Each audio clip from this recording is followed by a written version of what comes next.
Bismillahirrahmanirrahim. Assalamualaikum warahmatullahi wabarakatuh.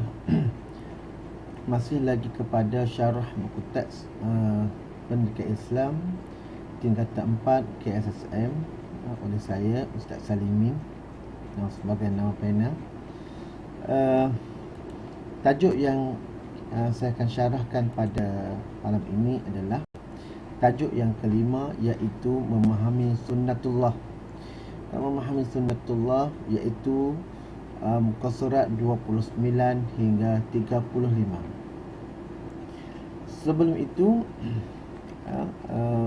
perlu kita fahami, dan sebenarnya tajuk ini telah saya tulis dalam Dewan Tamadun Islam pada tahun 2019 pada bulan 7 bulan Julai, iaitu tajuknya Bala atau Sunnatullah. Sebab saya memikirkan pada tahun tersebut bagaimana kita hendak memahami konsep yang sebenar bagi sunnatullah. Adakah setiap ujian ataupun setiap yang berlaku pada kita, pada contohnya atau yang kita lihat pada hari ini, semuanya adalah bala? Sebab kadang-kadang kita macam keliru di antara bala ataupun sunnatullah. Jadi perlulah tajuk ini perlulah difahamkan dengan sebaik-baiknya supaya nanti kita tidak keliru. Sebab saya faham bahawa tajuk ini telah mungkin telah ada pada tingkatan 2 semasa KBSM. Tingkatan 2 KBSM juga tentang sunnatullah. Tetapi dalam sunnatullah pada tajuk KSSM ini kita lebih meluaskan lagi, memperluaskan kefahaman konsep tentang sunnatullah mengikut manhaj ataupun mengikut garis panduan yang telah ditetapkan oleh Al-Quran dan As-Sunnah, dan juga yang telah ditafsirkan oleh ulama-ulama dahulu berkenaan tentang bagaimanakah hendak memahami sunnatullah. Okey, kita mula.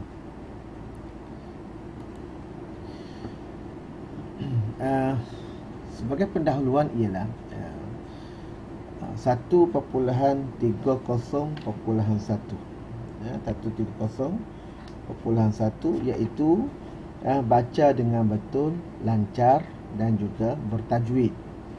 Itu adalah daripada DSKP lah. DSKP Pendidikan Islam tingkatan 4 KSSM, iaitu 1.30.1 ialah membaca dengan betul, lancar dan juga bertajwid.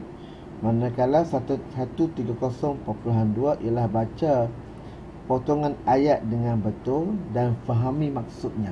Ini ada sedikit, ini tambah ataupun lanjutan daripada 1.30.1, iaitu 1.30.2 iaitu membaca potongan ayat dengan betul dan faham maksudnya. Jadi saya hendak memfokuskan pada perkataan sunan.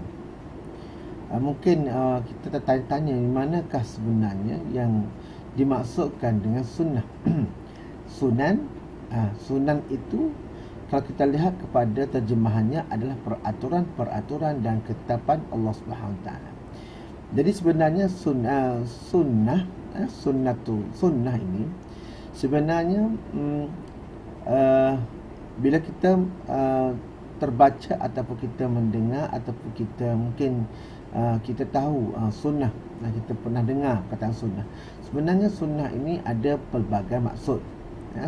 Maksud yang pertama, sunnah yang biasa kita dengar iaitu sunnah Nabi sallallahu alaihi wasallam. Maksudnya adalah segala perkataan, segala perbuatan, segala pengakuan yang daripada Nabi sallallahu alaihi wasallam. Itu ialah satu sudut. Manakala sunnatullah maksudnya ialah sunnah pula adalah peraturan-peraturan dan juga ketetapan daripada Allah Ta'ala. Jadi sunanun ialah jamak taksir daripada sunnah. Itulah sebenarnya fokus daripada manakah kataan sunan.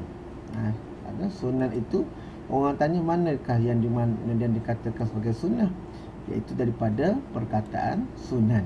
Okey. Seterusnya Okey, saya hendak membawa kepada tuan-tuan dan puan-puan mengenai 130.3 sebab turun ayat. Ini merupakan petikan daripada almarhum Doktor ataupun Al-Ustaz Doktor Wahbah Zuhaili yang kita telah masyhur daripada kitabnya, iaitu At-Tafsirul Munir. Daripada sebab turun ayat 139, Ibnu Abbas radhiyallahu anhu berkata, ketika para sahabat Nabi SAW mengalami kekalahan dalam peperangan Uhud, lalu Rasulullah SAW bersabda, Ya Allah, janganlah engkau biarkan mereka menewaskan kami. Ya Allah, tiada daya melainkan kekuatanmu. Ya Allah, tiada lagi yang akan menyembahmu kecuali kumpulan kami ini. Maka bantulah kami. Lalu turunlah ayat ini. Jadi sebenarnya dalam perbincangan tentang ayat ini, ayat mengenai sunnatullah ni, iaitu bermula daripada 137 hingga 139, sebenarnya Wahbah Zuhaili membawakan satu kata-kata yang dia nakalkan bahawasanya ia daripada Nabi SAW. Tetapi sebenarnya bila saya lihat balik, saya semak semula, mudah-mudahan ianya adalah betul. Sebenarnya adalah perkataan daripada Syekh Asy-Sya'rawi. Dia berkata bahawasanya pada satu malam ada di kalangan para orang soleh bermimpi bertemu dengan Rasulullah SAW, lalu bertanya ke Rasulullah SAW maka tentang perang Uhud, maka Nabi SAW pun bangun daripada tempat duduknya, lalu Nabi pun berpaling, lalu berkata, jika diberi pilihan kepadaku saat di antara kekalahan dan juga kemenangan, maka aku akan pilih kekalahan. Kenapa? Di sinilah sebenarnya yang kita perlu fahami yang dikatakan sebagai sunnatullah. Sunnatullah ni dia ada satu keistimewaan yang perlu kita faham. Walaupun kita lihat bahawa bagaimana Rasulullah SAW kata, jika diberi pilihan di antara kemenangan dan kekalahan, maka aku pilih kekalahan, kerana merujuk kepada sunnatullah. Nanti saya akan ceritakan bagaimana, apakah sebenarnya yang terkandung di dalam ayat ini. Apakah yang perlu kita fahami tentang sunnatullah yang sebenar-benarnya. Bukan sekadar yang kita faham sunnatullah itu hanya peraturan am, contohnya perjalanan darah dalam badan ataupun perjalanan matahari dan bulan. Itu adalah sebahagian daripada sunnatullah yang kita faham. Sedangkan sunnatullah sebenarnya dia merangkumi pada beberapa aspek. Dan sebenarnya Syekh Abdul Karim Zaidan telah menulis dengan jelas suatu buku berkenaan tentang bagaimanakah hendak kita memahami sunnatullah. Sebab kita nak supaya kita boleh bezakan di antara sunnatullah dengan ujian dan bala.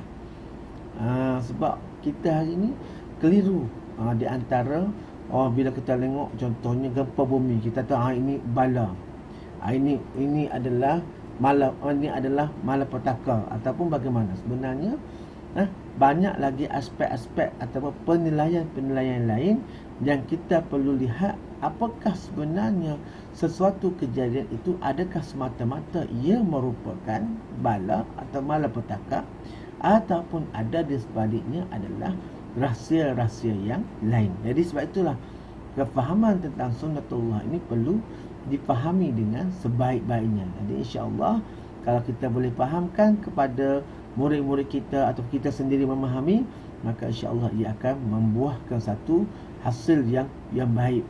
Sebab itulah sebenarnya yang saya lihat, bagaimanakah hasrat daripada Kementerian Pendidikan Malaysia, terutamanya bahagian pembangun kurikulum, melihat membawa dengan sunnatullah ini supaya kita memahamkan pelajar supaya sunnatullah itu dia merupakan sesuatu yang perlu kita fahami dengan sebaiknya.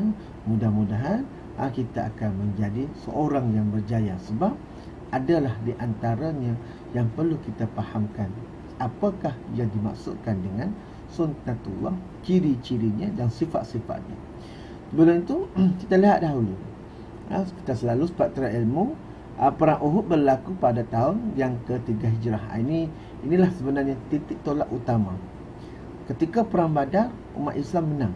Ketika peperangan Uhud, umat Islam telah mengalami kekecewaan. Kenapa? Ini merupakan sunnatullah. Ini merupakan sunnatullah yang perlu kita faham. Dan selepas itu umat Islam terus menang dan menang dan menang dan menang. Ini merupakan rahsia daripada sunnatullah yang Allah nak didik umat Islam. Kalaulah kita faham betul-betul bagaimanakah sunnatullah, maka daripada kegagalan itu sebenarnya akan membuahkan kejayaan yang berlipat kali ganda. Okey, tak apa, kita lihat dahulu. Itu antara pemahaman tentang sebab turun atau asbabun nuzul. Asbabun nuzul tentang ayat. Okey. Terusnya kita lihat. Kita masuk pada isi utama, iaitu apakah sebenarnya konsep sunnatullah. Konsep sunnatullah meliputi kepada maksud dan juga perkara-perkara yang perlu kita, atau sifat-sifat yang ada ataupun yang terdapat di dalam sunnatullah. Okey. Sebelum itu, maksud sunnatullah ialah sistem dan peraturan yang ditetapkan oleh Allah terhadap semua makhluk dan tiada siapa yang boleh menghalang atau mengubah ketetapan tersebut. Jadi konsep sunnatullah ini ialah tetap, tidak berubah-ubah, dan ini merupakan yang dipanggil sebagai yang tertulis pada, yang dipanggil sebagai satu ketetapan yang am, satu ketetapan yang khusus, yang am, mana yang inilah sabit sampai ke bila-bila, sampai bila-bila pun inilah ketetapannya. Berbeza dengan syariatullah. Syariatullah ialah konsep hukum yang mana ianya mungkin boleh berubah-ubah mengikut keadaan atau masa. Itu ialah konsep syariatullah. Manakala konsep sunnatullah, ia adalah tetap. Sebab itulah syariatullah, syariat Allah Subhanahu Wa Taala ini kepada manusia tidak sama. Contohnya mereka yang berada di negara Arab, ada kalanya hukum itu di mana, maksudnya dia terpakai di negara Arab saja, tetapi tidak terpakai kepada negara Malaysia contohnya. Sebab syariatullah itu boleh berubah-ubah mengikut keadaan zaman dan juga tempat. Jadi inilah satu perbezaan yang jelas ketara di antara syariatullah dan sunnatullah. Sunnatullah dia, kita pergilah ke mana-mana tempat sekalipun, dia tidak akan berubah. Yang kalau syariatullah, kita contohnya pergi ke negara Arab, tak sama dengan apa yang berlaku di negara kita. Sebab itulah, inilah keistimewaan Islam. Keistimewaan Islam yang kita kata sebagai ciri-ciri Islam al-mumayyazat. Keistimewaan Islam antaranya ila subut wal murunah dan lain-lain. Itu antara kefahaman yang kita perlu faham sebenar-benarnya bagaimanakah konsep sunnatullah dan juga syariatullah. Okey. Jadi bila kita lihat kepada maksud, maka sudah jelas bahawasanya bila sunnatullah, ketetapan itu tidak boleh berubah dan tidak ada sesiapa yang boleh menghalang daripadanya. Sama ada contohnya yang dikatakan dalam Al-Quran, bagaimana bila berlakunya sesuatu itu, qul lan yusibana illa ma kataballahu lana huwa maulana. Katakanlah wahai Muhammad bahawasanya tidak akan berlaku sesuatu musibah itu ataupun berlaku sesuatu peristiwa melainkan yang telah tertulis sejak daripada zaman azali lagi. Inilah sebenarnya yang dikatakan sebagai sunnatullah. Sebab itulah kita belajar, kita tahu bahawasanya qada dan qadar. Contohnya qada itu terbagi pada dua, iaitu qada mubram dan juga qada muallaq. Kita tak bincanglah, sebab ada di sana perbincangan di kalangan ulama, qada dahulu atau qada dan qadar, ataupun qadar dan qada. Itu ialah perbincangan di antara golongan Maturidiyah dan juga golongan Asy'ariyah. Itu kita tinggalkan tepi. Yang penting kita nak fahamkan bagaimana konsep sunnatullah dan juga syariatullah, tapi kita fokus kepada sunnatullah semata-mata. Maka daripada konsep atau maksud sunnatullah itu, maka di sana ada beberapa sifat ataupun ciri-ciri yang perlu kita ambil peduli. Pertama, awal adalah sunnatullah bersifat tetap dan juga kekal dengan izin Allah. Ini berdasarkan dalil daripada surah Al-Ahzab. A'udzubillahi minasyaitanir rajim.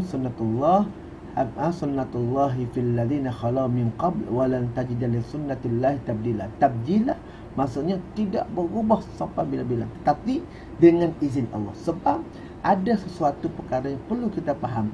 Ada kalanya perkara yang sememangnya pada sunnatullahnya begitu, tetapi ada satu masa ianya menjadi terbalik.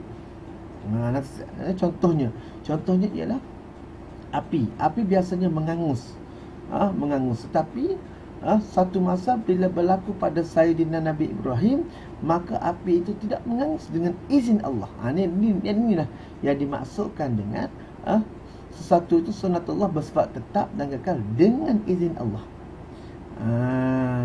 Pisau itu menghiris, tapi apa yang berlaku pada Nabi Ismail alaihissalam maka tidak menghiris.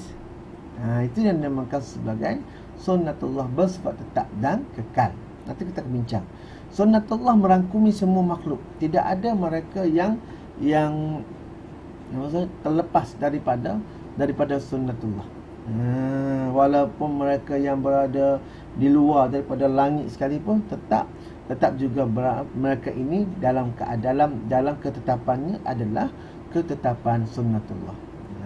Sebab itulah Allah Ta'ala telah berfirman dalam surah Ar-Ra'd yang kita lihat pada ayat walillahi yasjudu ma bis samawati wal ard taw'an wa karhan wa zilaluhum bil ghuduwi wal asal. Jelas di sini bahawasanya setiap makhluk Allah, tak kira dari mana-mana, mereka sama ada mereka suka ataupun tidak suka, tetap mereka mesti mengikut akan peraturan Allah Subhanahu wa taala. Itu yang yasjud, mengikut peraturan, bersujud segala ada di langit dan bumi. Sebab sujud itu menandakan ketaatan dan juga kepatuhan. Pergi lagi. Yang ketiga, iaitu sunnatullah berasaskan kepada konsep sebab dan musabab. Itu yang sebab dan musabab dan akibat. Sebab ialah sesuatu perkara yang membawa kepada kesan. Musabab adalah kesan. Sebab ialah perkara pertama. Contohnya, kalau kita lihat, contohnya adalah pisau atau api dan juga terbakar. Okey. Dengan sebab api itu sebab. Musababnya adalah terbakar ataupun hangus. Jadi sebab itulah kita lazim berasaskan kepada konsep sebab dan musabab dan juga akibat. Sebab itulah kita lihat bagaimana contoh Nabi SAW pernah bersabda bahawasanya setiap kamu itu akan masuk syurga dengan rahmat daripada Allah.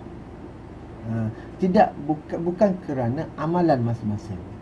Jadi kita kena faham bahawasanya di sini adalah konsep sebab dan musabab. Kenapa? Sememangnya Nabi SAW telah memberitahu bahawasanya seseorang itu tidak akan masuk syurga dengan amalan, tetapi masuk syurga dengan rahmat. Maka mungkin kita tanya, kalau gitu tak perlulah kita beramal, sebab sememangnya orang-orang yang mana bila dapat rahmat dia masuk syurga. Jadi fahaman itu adalah salah. Sebenarnya adalah seseorang yang mana yang mendapat rahmat sebenarnya ialah daripada golongan-golongan yang beramal baik. Sebab Allah Subhanahu wa taala telah berfirman dalam surah Al-A'raf, a'udzubillahi minasyaitanir rajim, inna rahmatallahi qaribun minal muhsinin.